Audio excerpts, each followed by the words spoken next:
Salut à tous, bienvenue dans l'entrée. À chaque fois, on me dit, Ding, t'es chiant, tu présentes que des répliques à 500 balles. Nous, on n'a pas le budget, comment on fait? Est-ce que tu peux pas présenter des répliques un petit peu moins chères? Et à chaque fois, je réponds, non, je suis un enfoiré d'élitiste. J'adore les répliques à 600 balles. Donc, pourquoi je vous présenterai des répliques un peu moins chères? Moi, mon kiff, c'est les répliques à 900 balles. Bon, cela dit, aujourd'hui, j'ai une réplique à 200 balles. On va voir ce que ça donne. C'est parti.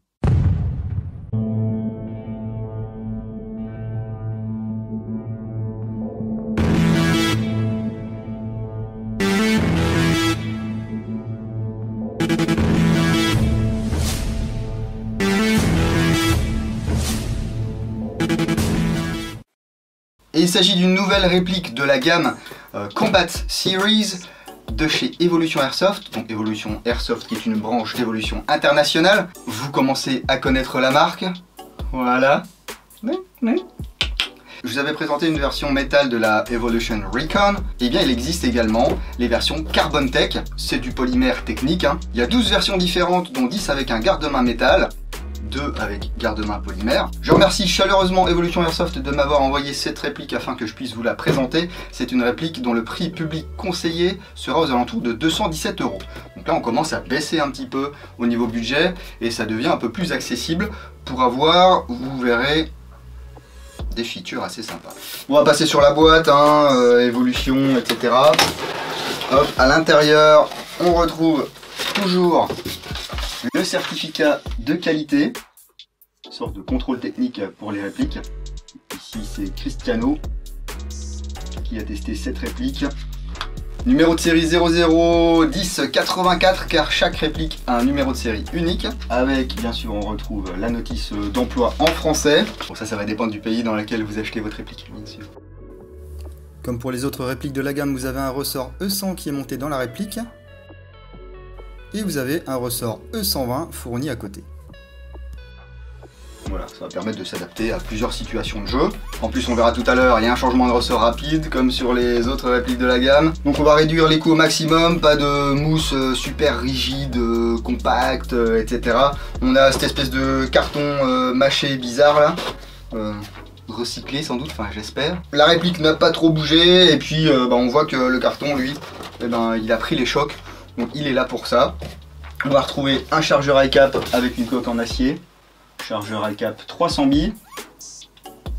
Au niveau de la compatibilité avec les chargeurs des autres marques, notamment les mid-cap, je vous invite à aller voir ma vidéo précédente concernant la Evolution Recon Metal, parce que les compatibilités sont les mêmes, hein. Donc là voilà cette petite Evolution Recon. Alors ça c'est le modèle UX 9 pouces Silence Ops. Donc c'est assez léger, c'est compact. Ça mesure entre 64,5 et 73 cm et ça pèse 2165 grammes. Donc c'est vraiment très léger, très maniable et ça grâce au corps en polymère. Donc fameux Carbon Tech. Alors c'est pas parce qu'il y a du carbone, hein. Enfin je pense pas. Peut-être qu'il y en a. Mais voilà, du polymère, ce qu'ils appellent les polymères techniques, hein. Donc voici cette réplique. UX 9 pouces Silent Ops. Voilà, donc on va y retrouver les marquages Evolution avec le numéro de série unique. De l'autre côté, Evolution Airsoft, donc c'est des marquages qui sont gravés au laser, hein, très légèrement. Le sélecteur de tir 3 positions. Voilà, bien marqué. Ce n'est pas ambidextre. Il n'y a pas de repère de l'autre côté. On va avoir un pontet classique, une poignée moteur assez sympa, moi j'aime bien, elle est confortable et tout. Et puis à l'intérieur on va avoir le système Fast Detach. On appuie ici, comme ça, avec cette fameuse pièce qui va vous caler le moteur vers l'arrière pour qu'on ait l'inclinaison comme sur une poignée d'AEG normale. Alors normalement c'est un moteur high torque qui est là-dedans, c'est ce que dit la fiche technique en tout cas. Et vous voyez au niveau de l'inclinaison, on est moins vers l'arrière. Et puis il n'y a pas surtout ce petit picot comme sur la plupart des poignées M4, AR15 et compagnie. Je vous avoue que moi je l'aime pas trop ce picot.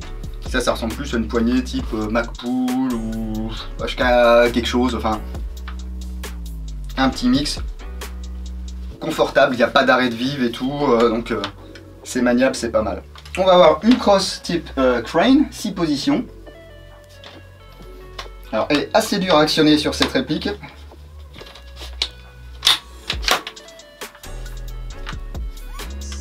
Voilà, avec une plaque de couche en caoutchouc qui n'est pas amovible, donc il faudra enlever la crosse pour placer la batterie dans le tube de crosse. On a un emplacement Quick Detach ici de chaque côté pour mettre un anneau si ça nous chante.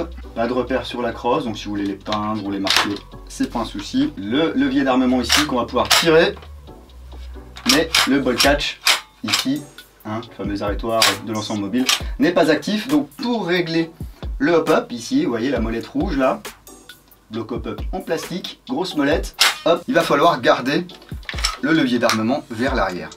Vous voyez ici, l'arrêtoir, c'est de la déco. Ici le bouton d'éjection du chargeur. Pas beaucoup de jeu avec le chargeur d'origine. Le cache-poussière ici en métal peut se bloquer, comme sur la plupart des répliques de ce type. Donc, receveur supérieur, receveur inférieur en polymère. Bon, ça va pas s'écraser facilement, donc ça doit être quand même quelque chose d'assez solide. Par contre, le rail ici à l'avant est en aluminium, usiné numériquement, CNC. Il y a un rail Picatinny de chaque côté. Bien sûr un rail sur le haut du receveur supérieur. Et puis on va avoir des organes de visée en plastique, rabattables. Voilà, donc une hausse réglable ici grâce à une petite molette. Vous allez pouvoir régler la dérive. Et puis on a différentes tailles ici de pip sight. Globalement la visée se fait bien. À l'avant, on va régler le petit cran de mire ici en hauteur. L'outil n'est pas fourni, c'est dommage. Habituellement, les boîtes de chez Evolution sont bien remplies. Là, on est vraiment sur, je vais pas dire du bas de gamme, mais le niveau inférieur au niveau budget. Donc, je pense qu'ils ont coupé un petit peu sur les accessoires. C'est dommage. Tout le monde n'a pas spécialement cet outil de réglage chez lui. C'est une réplique qui va être plutôt destinée aux débutants. Donc, pourquoi pas rajouter les 4 centimes que ça coûte de mettre l'outil de réglage ici de cette mire. Et puis sur ce modèle ici on a un espèce de petit compensateur à l'avant. Alors c'est du 14 mm anti-horaire.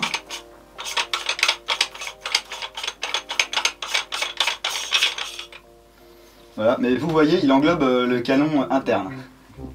Vous pouvez le remplacer si vous voulez un modèle plus long ou quoi. Tant que ça passe ici au niveau du diamètre du garde-main, c'est parfait. Bon, le look est sympa. Alors on est sur le Silent Ops, effectivement parce que on a une réplique qui est équipée d'un modérateur de son.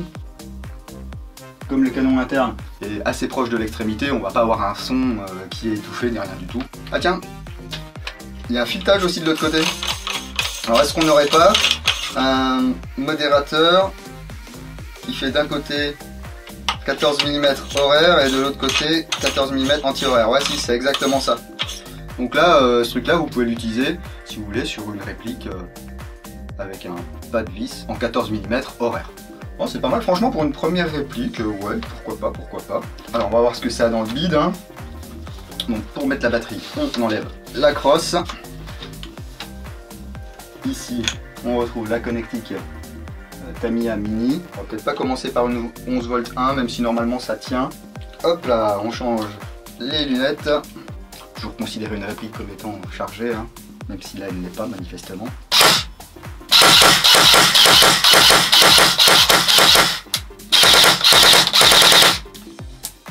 Ok, et en 11.1.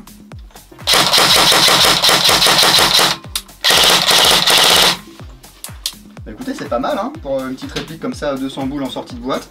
Hop, je vous le disais, il y a la possibilité de changer le ressort de manière extrêmement rapide sur ce genre de réplique. Il va falloir un tournevis cruciforme assez long avec une rallonge ici, comme ceci.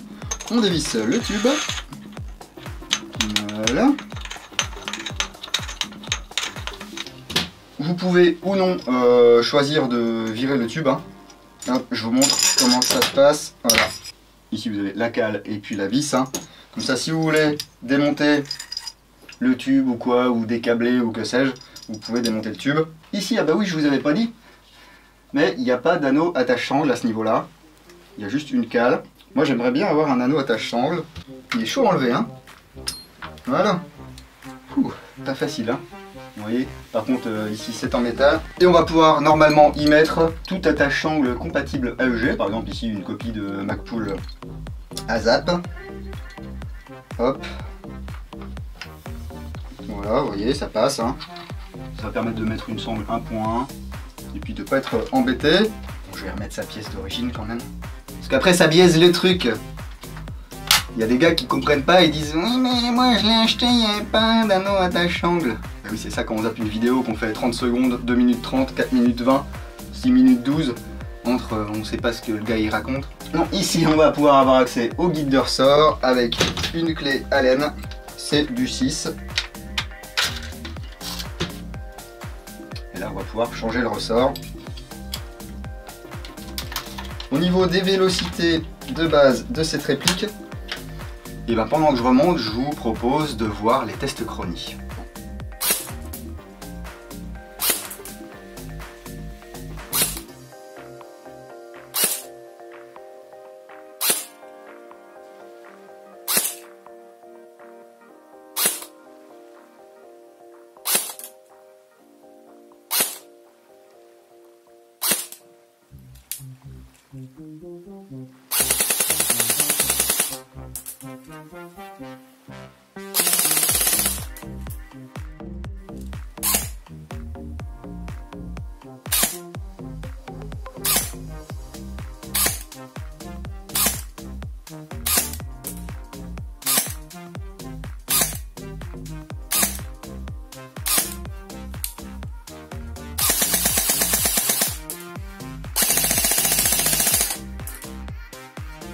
Bon, vous voyez, vous allez pouvoir aller jouer quasiment partout avec cette réplique.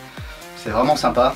Compact, léger, pas cher, hein, je vous le dis, prix public conseillé aux alentours des 217 €. On verra bien sûr ce qu'il y a là-dedans lors de la review complète apparaître sur l'antre, le blog. N'hésitez pas à me dire ce que vous pensez de ce type de réplique ou de cette réplique en particulier. Est-ce que vous avez craqué, que vous avez acheté une réplique de la gamme? Est-ce que c'est tellement léger, c'est excellent en fait. Qu'est-ce que je disais? Oui, dites-moi ce que vous en pensez, si vous avez eu des galères avec, si vous en êtes content, si c'est une réplique qui pourrait vous plaire. C'est une bonne base aussi de custom pour pas cher, hein, si vous aimez pas la crosse, si vous aimez pas le garde-main ou quoi que ce soit. À l'intérieur c'est du standard V2, donc il y a de quoi faire. Je remercie une fois de plus Evolution International qui m'a fait parvenir cette réplique pour que je puisse vous la présenter. Je vous rappelle qu'il y a 12 modèles différents dans cette gamme, donc si celle-ci ne vous plaît pas particulièrement, n'hésitez pas à aller voir ce qui existe, voilà, les différentes versions, il y a le garde-main, les longueurs qui changent, etc. Lâchez le petit pouce bleu si la vidéo vous a plu, le petit pouce pas bleu si la vidéo ne vous a pas plu. Vous pouvez suivre toute l'actualité de l'antre sur la page Facebook. Je sais que Facebook c'est de moins en moins tendance, mais bon c'est quand même bien pratique. Faut juste mettre les notifications ou alors aller visiter la page un petit peu tous les jours. Si vous êtes plus photo, tout ça, j'ai toujours mon compte Instagram. Bien entendu le site www.l'entredudingo.com où vous pouvez trouver toutes les reviews écrites, les archives de mes articles dans Red Dot Magazine, la section occasion sur laquelle vous pouvez également acheter les patchs, et puis le lien vers la boutique de goodies. Bon bah voilà, maintenant que j'ai fait tous mes placements de produits, hein, je vais pouvoir vous dire à bientôt dans l'Entre du Dingo. Bisous.